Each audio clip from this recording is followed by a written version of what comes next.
तो हेडिंग है UNESCO listed capital sees restoration efforts, है ना, क्लियर। एटलस में आप खोलिए वेस्ट एशिया, एटलस लेके आए हैं तो वेस्ट एशिया खोलिए। मैं चाहता हूं कि यमन को आप देखें, जैसे इस बार अफगानिस्तान क्वेश्चन आया है, वैसे यमन के संदर्भ में क्वेश्चन आता है, तो आपको एशिया के मैप पे यहां कहीं यमन को देखना चाहिए। मैंने जूम कर दिया है,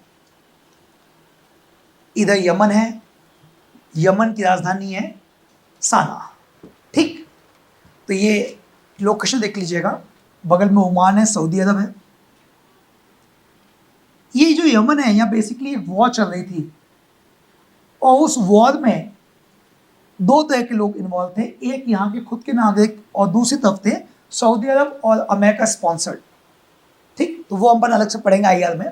बट ये जो हिंसा हुई इस दौरान यहाँ पे साना को नुकसान पहुंचा, वहाँ जो प्राचीन बिल्डिंगें थी उन्हीं की जो है रीस्टोरेशन वर्क स्टार्ट किया गया है, ठीक है।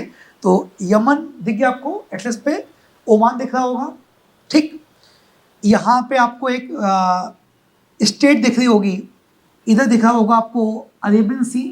अरेबियन सी से आप आगे बढ़ेंगे गल्फ ऑफ, यहाँ पे क्या लिखा हुआ है, कौन सी गल्फ है यहाँ पे, एडन। और एडन गल्फ से आगे बढ़ेंगे तो यहाँ पे आपको एक स्टेट दिखाई देगी, कौन सी स्टेट है, बाबुल मंदक है, कौन सी है, बाबुल मंदक। आगे बढ़ेंगे रेड सी, ठीक। तो ये देखिए यमन, क्या यमन रेड सी छूता है, छू रहा है क्या, क्या सऊदी अरब छू रहा है रेड सी को, ये रेड सी है, ठीक है ना। इस बार भी एमपीपीएससी क्वेश्चन आया था कि दुनिया का सबसे महत्वपूर्ण स्ट्रेटेजिक स्टेट कौन सी, उसमें एक स्वेज नहर भी दी हुई थी, एक मलक्का भी दी रखी थी, लेकिन उसका बेटर आंसर मलक्का है। इंडिया कॉन्टेस्ट में हम देखेंगे तो ज़्यादा स्ट्रेटेजिक मलक्का है, ठीक। और मलक्का में पायलट्स की प्रॉब्लम है, और लंबे समय से मलक्का जो प्रॉब्लम है उसको दूर करने के लिए अल्टरनेटिव ऑप्शंस ढूंढने की कोशिश कर रही है, और इसलिए बहुत इंपॉर्टेंट है कि उसके आगे साउथ चाइना सी है या चीन कब्जा करके बैठा हो, जो पीएससी क्वेश्चन आया था, ठीक। तो ये देखिएगा यहाँ पे आप आएंगे तो यहाँ पे कौन सी गल्फ है, कुछ कोई गल्फ वगैरह है, ओमान, ओमान से अंदर बढ़ेंगे बाबर मंदक, नहीं, यहाँ कौन सी है, होर्मुज, होर्मुज स्टेट है क्या, और अंदर जाएंगे पर्शियन गल्फ है क्या, ठीक। तो ये दोनों स्टेट जल संधि आपको पता होना चाहिए, इधर बाबुल मंदक, उधर होर्मुज, गॉट इट,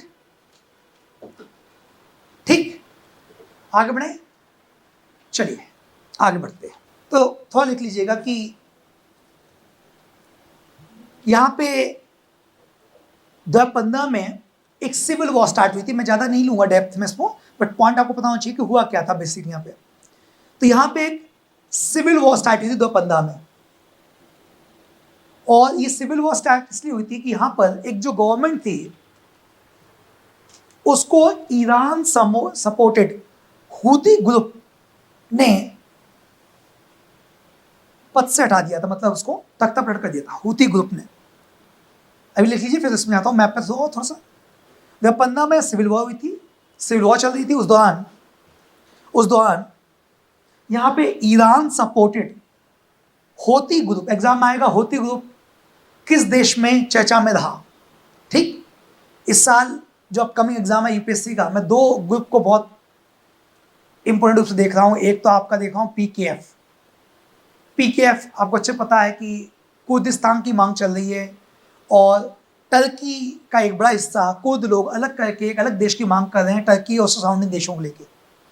और ये एक ऐसा इशू है जिस कारण से आपने देखा होगा कि जो नॉर्डिक कंट्रीज हैं उनकी मेंबरशिप के लिए अप्लाई किया गया, और टर्की उसमें ऑप्शन ले रहा है नाटो को लेकर। ये हमने पढ़ा था, नाटो की कुछ मेंबरशिप का मामला फंसा हुआ है, ये आपके नोट्स में लिखा हुआ है।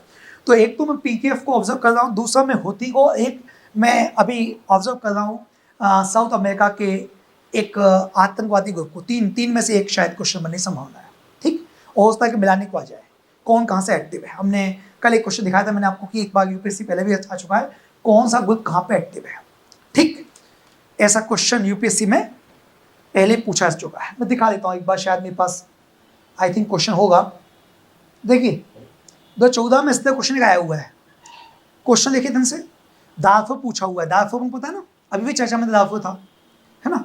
इस तरह क्वेश्चन आते हैं, कौन कहा है, तो दारफुर वगैरह ये मिलाने को आते हैं। एक तो ये होता है, क्वेश्चन बनाने तरीका, एक लोकेशन पे आएगा तो ऐसा क्वेश्चन आएगा तुर्की का लिखा हुआ है। होता है कि लास्ट नेक्स्ट ईयर आपको यमन पूछ रहे कि यमन की लोकेशन कहाँ पे है, ठीक, ये इस तरह का। रोहिंगो, मदेशी, कुद, तो मैंने भी कहा था कुद में वापस गैस कर रहा हूँ साल के लिए, तो कुद याद रखना बांग्लादेश में नहीं है, कुद जो है वो टर्की में एक इशू है, टर्की और सराउंडिंग कंट्री से अलग होने की मांग चल रही है, कुर्दिस्तान PKF सेंटर, ठीक। चलिए ये तो हो गया, क्वेश्चन बनने का पैटर्न क्या रहेगा।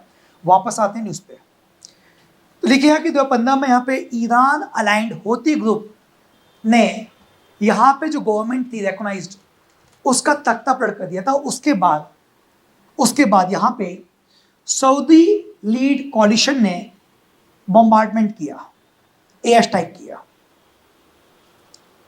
सऊदी अरब की लोकेशन में जानबूझ दिखाई ताकि आपको याद है कि सऊदी अरब का क्या इसमें एंगल था। आप एटलस देखेंगे तो यमन के जस्ट ऊपर सऊदी पड़ेगा, तो इस पूरे इलाके में बॉम्बार्डमेंट किया। उसके बाद ये बिल्डिंग या जो बिल्डिंग्स थी उनको नुकसान पहुंचा, जो अब रिपेयर होगी, ठीक, क्लियर। तो ये पूरा अलग इशू चल रहा है, इसको अलग डिस्कस करेंगे और क्या क्या है। बट अभी 2015 का इन शॉर्ट में लीजिए कि सिविल वॉर चल रही थी। ईरान ने यहाँ की सरकार का तख्ता पड़काने के लिए होती को सपोर्ट किया था। जब ईरान ने इंटरवेंशन किया तो उसके काउंटर में सऊदी अरब की जो सऊदी और अमेरिका की जो आर्मी थी, एयरफोर्स, उन्होंने यहाँ पर स्ट्राइक किए थे, ठीक, होती के इंटरवेंशन या इंटरफेरेंस को रोकने के लिए। Got it.